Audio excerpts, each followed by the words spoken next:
Aming kalukuhan ginagawa nito. Kasi pata siya tatawag na banga, gumagano. Parang wala siyang reforma o parang solusyon, gano'n. Parang sabog siya lagi magsalita. Di niya may paliwanag yung confidential funds niya.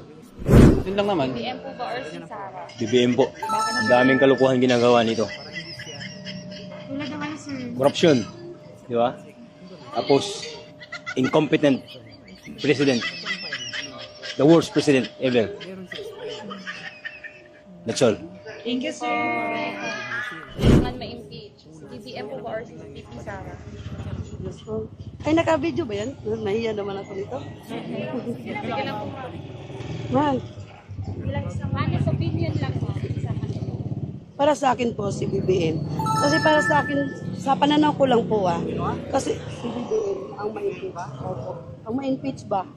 Kasi para sa akin parang hindi magandang nangyayari sa ano natin sa bansa natin. Lalo na sa mga kalamidad, lahat po yung patayan, sa droga. Yun lang naman po. Yun lang po ang pananaw ko. Yun lang comment lang naman asa, di ba? Yes po. Yun lang po ang nakikita ko Comment ka, opinion nga Okay na po, okay na po.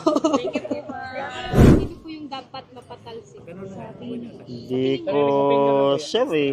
Sa inyo lang, sir. Based sa nangyayari ngayon sa Pilipinas, sir. Ayun lang, sa ngayon,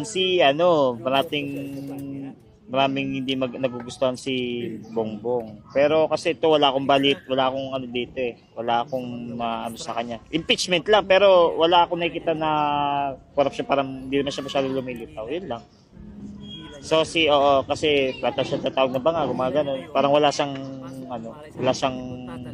reforma o parang solusyon, ganun. Yun lang. Thank you, sir. Dapat ma-impeach. Si BBM or si VP Sarah po? Ako, napakahirap na tanong niya na. Kasi dito ako Kay Sara Duterte ako Si BBM dapat ma-impeach. Oo, kasi sa kanya, kaya dito na lang ako dahil yung dati yung tatay niya, pag sinabi niyang magbigay ng bonus sa mga empleyado, binibigay ka agad. Samantalang dito, nadidelay. Oo, kasi yung asawa ko, City Hall siya nagtatrabaho. May mga bonus silang 20,000 sa kanya nadidelay.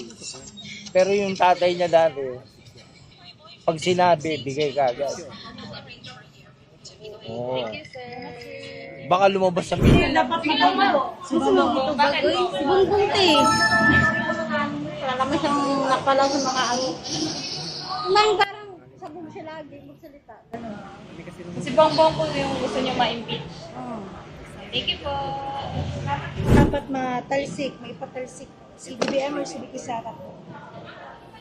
Ang sa ano ko po, si Sarah po. Gusto mo matanggal. Gusto ko po matanggal. Bakit Kasi po? si BBM po, marunong po siya maging president. Be honest po siya. Yun po.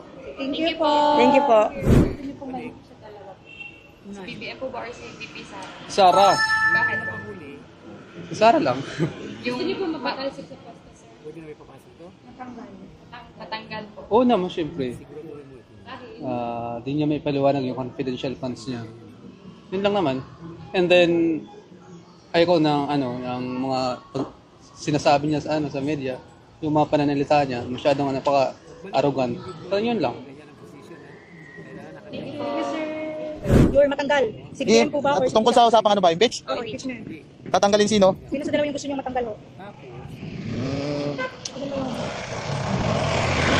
Kasi dalawa. Hindi ako makapili.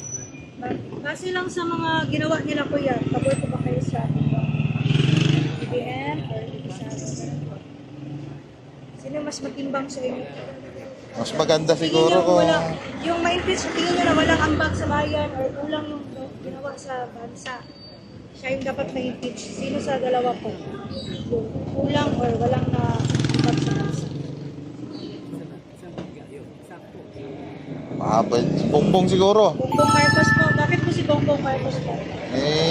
Parang masyado naman siyang tahimik Wala siya kasing masyado, sa pagkakaalam ko lang wala siya masyadong wala pa akong nakikita masyadong nagawa niyang maganda.